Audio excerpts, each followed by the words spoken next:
ஹரே கிருஷ்ண கிருஷ்ண கிருஷ்ண ஹரே ஹரே ஹரே ராம ராம ராம ஹரே ஹரே.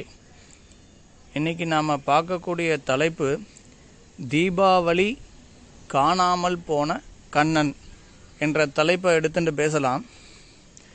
தீப ஒளி திருநாள் என்பதே தீபாவளி என்பதன் பொருள். தீப ஒளியினால் எவ்வாறு இருளை மறைத்து ஒளி உண்டாகின்றதோ அதேபோல நாம் அறியாமை என்னும் இருளிலிருந்து விடுபட்டு ஞானமெனும் ஒளியை பெறுவதே தீபாவளி கொண்டாடுவதன் நோக்கமாகும்.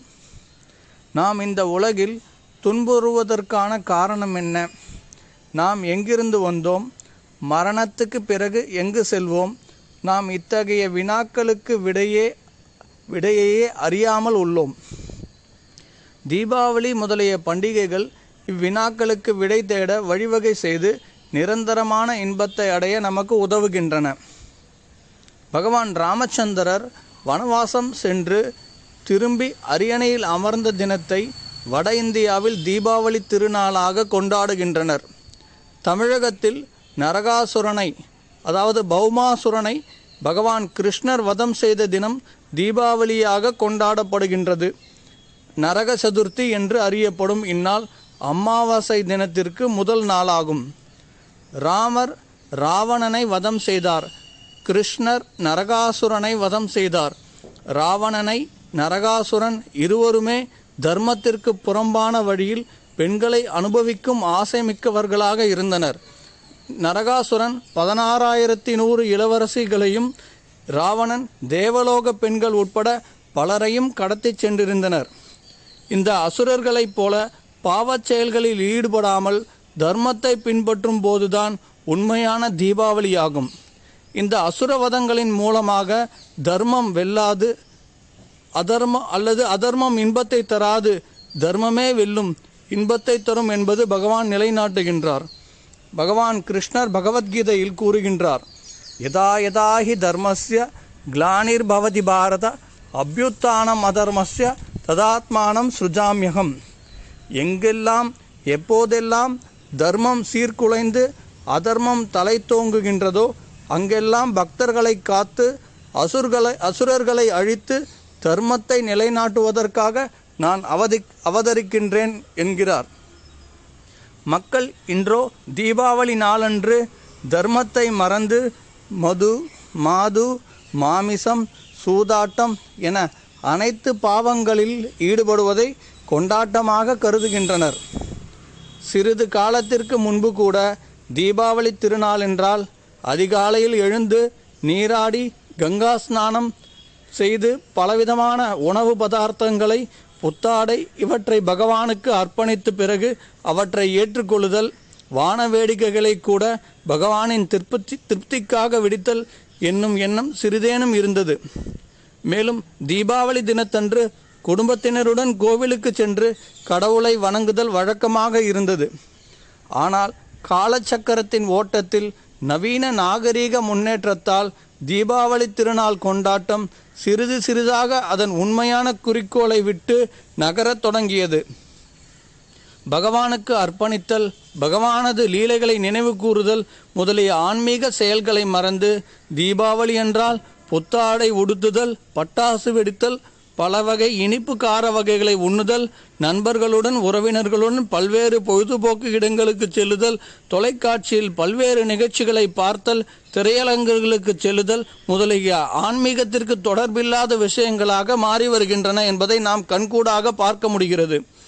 மிகவும் வருத்தத்தக்க விஷயம் என்னவெனில், தீபாவளியில் புத்தாடைகளையும் பட்டாசுகளையும், தீபாவளி அன்று வெளிவரும் சினிமாக்களையும், தொலைக்காட்சியில் என்னென்ன சிறப்பு நிகழ்ச்சிகள் வருகின்றன என்பதையும், பலகாரங்களை நினைவு கூறும் கொண்டாட்டத்திற்கு மத்தியில் பகவான் ராமச்சந்திரையோ பகவான் கிருஷ்ணரையோ காண முடிவதில்லை என்பதாகும்.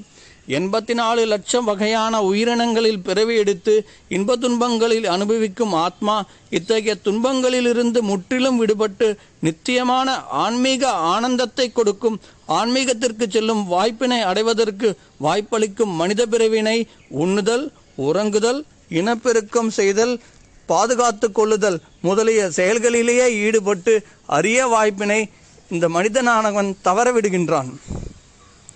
இன்றைய சூழ்நிலையில் ஆன்மீக பயிற்சி செய்கின்றோம் என்ற எண்ணத்தில் இருப்பவர்கள் கூட பெரும்பாலும் ஆன்மீக பயிற்சி செய்வதற்கான உண்மையான நோக்கத்தை அறியாமல் அரைகுறையாக ஆன்மீக பயிற்சி செய்கின்றனர்.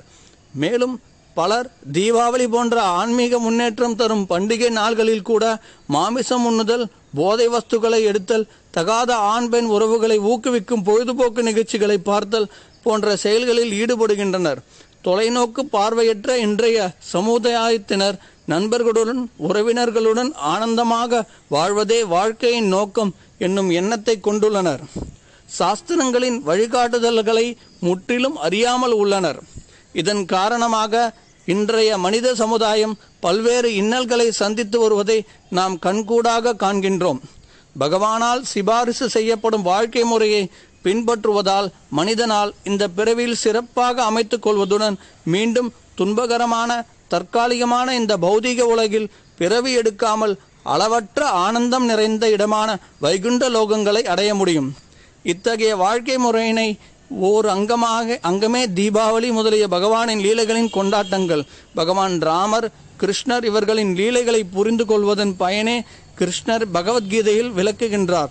ஜன்ம கர்மச்ச மே திவ்யம் ஏவம் யோ வேதி தத்வதா தெக்வா தேகம் புனர்ஜன்ம நைதிமாமேதி சோ அர்ஜுனா.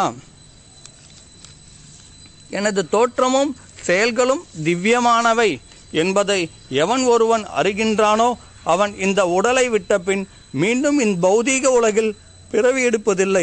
அர்ஜுனா, அவன் எனது நித்தியமான உலகை அடைகின்றான். இத்தகைய துரதிருஷ்டமான சூழ்நிலையில் உள்ள மக்களுக்கு முறையான ஆன்மீக பயிற்சி அளிப்பதற்காக ஸ்ரீ சைத்தன்ய மகாபிரபுவின் போதனைகளின் அடிப்படையில் அகில உலக கிருஷ்ண பக்தி இயக்கத்தை, இஸ்கான் என்று அறியப்படும் இயக்கத்தை தெய்வ திரு ஆச பக்திவேதாந்த சுவாமி பிரபுபாதர் துவக்கினார். தங்களுக்கு அருகிலுள்ள இஸ்கான் மையத்தை தொடர்பு கொண்டு பகவத்கீதை மற்றும் ஸ்ரீமத் பாகவதத்தின் அடிப்படையிலான வாழ்க்கையை கற்றுக்கொள்வதன் மூலம் காணாமல் போன கண்ணனை தீபாவளி அன்று மட்டுமின்றி தினமும் சிந்தித்து தீபாவளி முதலிய பண்டிகைகளை கொண்டாடுவதன் முழு பயனை அனைவரும் பெற வேண்டும் என்பதே எமது விருப்பமாகும். ஹரே கிருஷ்ண. ஹரே கிருஷ்ணா ஹரே கிருஷ்ணா கிருஷ்ண கிருஷ்ணா ஹரே ஹரே ஹரே ராம ஹரே ராம